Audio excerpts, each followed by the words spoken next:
Fala galera, beleza? Sejam bem-vindos mais uma vez ao canal Assim Facilita. Antes do conteúdo, eu gostaria de recomendar que todos vocês pudessem dar uma olhadinha em nossas playlists. E sem mais conversa, vamos direto ao conteúdo de hoje, o melhor conteúdo acadêmico da internet. Um campo elétrico dado por E igual 4i menos 3 vezes y ao quadrado mais 2 vezes j, em que E está em newtons por coulomb e y está em metros, atravessa um cubo gaussiano com 2 metros de aresta, posicionado da forma mostrada na figura.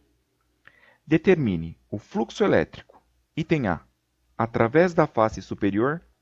Item B, através da face inferior. Item C, através da face esquerda. E item D, através da face traseira. Item E, qual é o fluxo elétrico total através do cubo?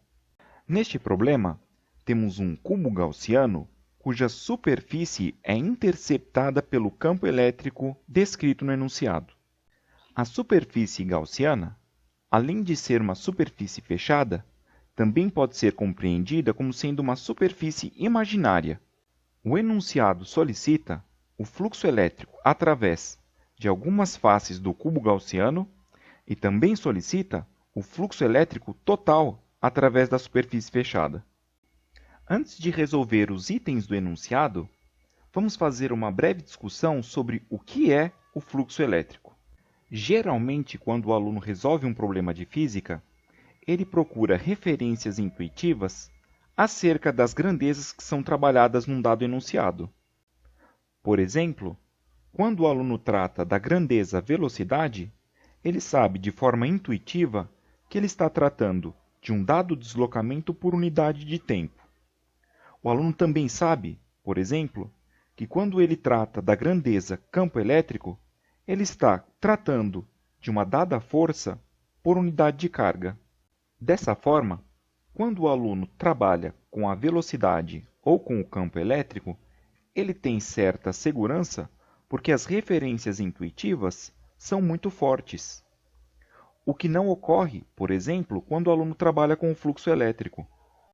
A unidade de medida para o fluxo elétrico é newtons vezes metro ao quadrado por coulomb. Assim, quando o aluno procura uma referência intuitiva baseada na unidade, ele patina. Logo, a referência intuitiva quando se trabalha com fluxo elétrico existe, no entanto, ela é um pouco mais abstrata.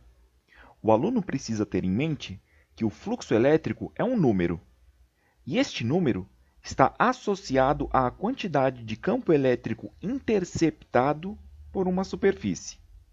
A mente não costuma aceitar com facilidade referências intuitivas abstratas. No entanto, quanto mais rápida for essa aceitação, mais rápida será a evolução neste curso. Quando os físicos se depararam com a necessidade de quantificar o fluxo elétrico, perceberam que a melhor ferramenta seria integrar o produto escalar entre o vetor de campo elétrico e o vetor infinitesimal de área.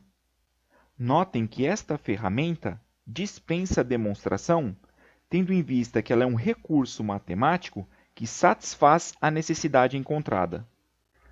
Para que possamos utilizar esta ferramenta matemática, é necessário dividir a superfície de interesse em infinitas partes, e, a cada uma dessas partes, temos que associar um vetor infinitesimal de área e um vetor de campo elétrico. O vetor infinitesimal de área é sempre perpendicular à superfície infinitesimal. O sentido do vetor infinitesimal é sempre para fora de uma dada superfície fechada. A parcela do campo elétrico, que de fato produz fluxo elétrico, é a componente que tem a mesma direção do vetor infinitesimal de área. Notem que é possível associar a cada área infinitesimal um produto escalar entre o vetor de campo elétrico e o vetor infinitesimal de área. E a somatória de todos esses produtos escalares será o fluxo elétrico para uma dada superfície. Vamos agora resolver o item A de fato. O item A solicita o fluxo elétrico através da face superior. O primeiro procedimento a ser adotado será destacar uma área infinitamente pequena vinculada à face superior e associar a este fragmento um vetor infinitesimal de área. Este vetor deve ser perpendicular à área e apontar para fora da superfície fechada. O vetor de campo elétrico é descrito no enunciado e vale 4i menos 3 vezes y ao quadrado mais 2j. Agora, temos condições de fazer as substituições adequadas na equação que descreve o fluxo elétrico. No lugar do vetor de campo elétrico, colocaremos a sua descrição que foi fornecida no enunciado. No lugar do vetor infinitesimal de área, colocaremos o módulo deste vetor infinitesimal, que vale dA, e multiplicaremos por j, que é o vetor unitário associado ao eixo y. Notem que, se o vetor infinitesimal de área tivesse a mesma direção do eixo x, utilizaríamos o vetor unitário i. Se o vetor infinitesimal de área tivesse a mesma direção do eixo z, utilizaríamos o vetor unitário k. Percebam que na segunda linha seremos obrigados a aplicar a propriedade distributiva da multiplicação e teremos 4i vezes dAj e ficaremos com 4 vezes dA vezes produto escalar entre i e j. Percebam também que os fatores foram convenientemente posicionados. Agora faremos menos 3 vezes y ao quadrado mais 2j vezes dA, j. E teremos como resultado menos 3 vezes y ao quadrado mais 2 vezes dA vezes produto escalar entre j e j. Na terceira linha, aparecem dois produtos escalares. Vamos resolvê-los primeiramente. O primeiro produto escalar que aparece é o produto escalar entre o vetor unitário i e o vetor unitário j.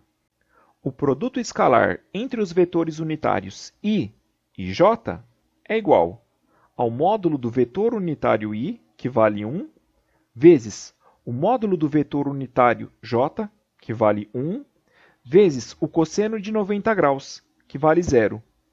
1 vezes 1, 1. 1 vezes 0, igual 0. Percebam que 90 graus é o ângulo formado entre os vetores unitários i e j. Agora, vamos fazer o produto escalar entre os vetores unitários j e j. Teremos módulo do vetor unitário j, que vale 1, vezes módulo do vetor unitário j, que vale 1, vezes cosseno de 0, que vale 1. Portanto, 1 vezes 1 vezes 1 é igual a 1.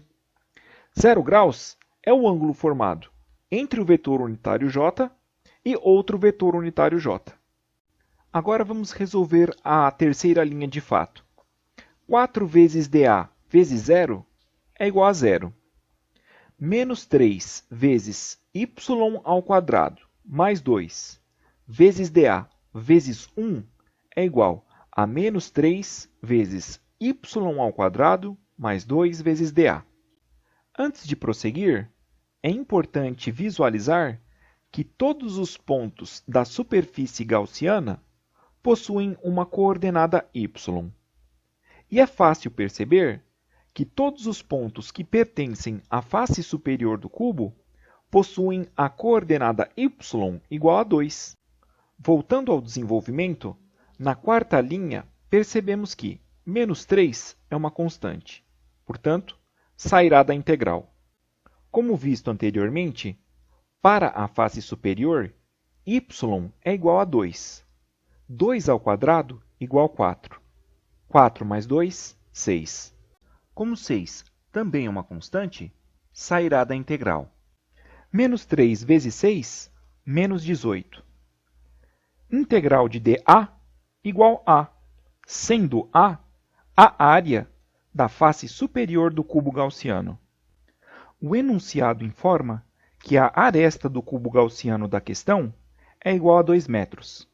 Dessa forma, a área da face superior valerá aresta vezes aresta, ou seja, 2 vezes 2, 4 metros quadrados. Logo, o fluxo elétrico procurado é igual a menos 18 vezes 4, que é igual a menos 72 newtons vezes metro ao quadrado por coulomb. O item B solicita o fluxo elétrico através da face inferior. Para resolver este item, devemos seguir os mesmos passos do item A. Para a face inferior, o vetor infinitesimal de área é vertical e possui sentido de cima para baixo. Novamente, o vetor de campo elétrico será substituído pela descrição que é fornecida no enunciado. O vetor infinitesimal de área será substituído pelo seu módulo, que vale dA, vezes menos j. Aqui temos o vetor unitário menos j, porque o vetor infinitesimal de área está sobre o eixo y e aponta contra a orientação positiva deste eixo. Uma observação importante no item B é que todos os pontos da face inferior do cubo têm coordenada y igual a 0. Agora, resolvendo as operações matemáticas e considerando que y é igual a 0, chegaremos à conclusão de que o fluxo elétrico procurado para o item B vale 24 newtons vezes metro ao quadrado por coulomb. O item C solicita o fluxo elétrico através da face esquerda. Neste caso, o vetor infinitesimal de área estará sobre o eixo x e estará apontando contra a orientação positiva deste eixo. Dessa forma, o vetor infinitesimal de área será descrito como sendo dA vezes menos i. Uma observação importante a se fazer no item C é que os pontos da face esquerda do cubo não podem ser descritos todos pela mesma coordenada y. A consequência disso é que para a face esquerda, y estará variando. No entanto, isso não trará maiores dificuldades no cálculo, porque o produto escalar ji vale 0. Portanto, 3 vezes y ao quadrado mais 2 vezes dA vezes 0 vale 0. Nos restará, então, calcular a integral de menos 4 vezes dA. Dessa forma, o fluxo elétrico procurado para o item C é igual a menos 16 newtons vezes metro ao quadrado por coulomb. O item D solicita o fluxo elétrico através da face traseira. Neste caso, o vetor infinitesimal de área está sobre o eixo Z e apontando contra a orientação positiva deste eixo. Como consequência, o vetor infinitesimal de área será representado como sendo dA vezes menos k. É importante notar que os pontos da face traseira do cubo não podem ser representados todos por meio da mesma coordenada y. Notem que aqui na terceira linha temos o produto escalar ik e aqui temos o produto escalar jk. Percebam que ambos os produtos escalares valem 0. Dessa forma, o fluxo elétrico procurado para o item D só pode ser 0 também. O item E solicita o fluxo elétrico total através do cubo. Para calcularmos isso, teremos que calcular primeiramente o fluxo elétrico para as faces que faltaram. Realizando os procedimentos que fizemos para os itens anteriores, chegaremos à conclusão de que o fluxo elétrico para a face frontal é nulo e o fluxo elétrico para a face direita vale 16 newtons vezes metro ao quadrado por coulomb. Dessa forma, o fluxo elétrico total através do cubo será a somatória de todos os fluxos elétricos de todas as faces. Realizando a soma, teremos como resultado final menos 48 newtons vezes metro ao quadrado por coulomb. Bom, galera, chegamos ao final de mais um conteúdo. Espero que tenha sido de proveito e aguardo vocês nos próximos vídeos. Um abraço, fiquem com Deus.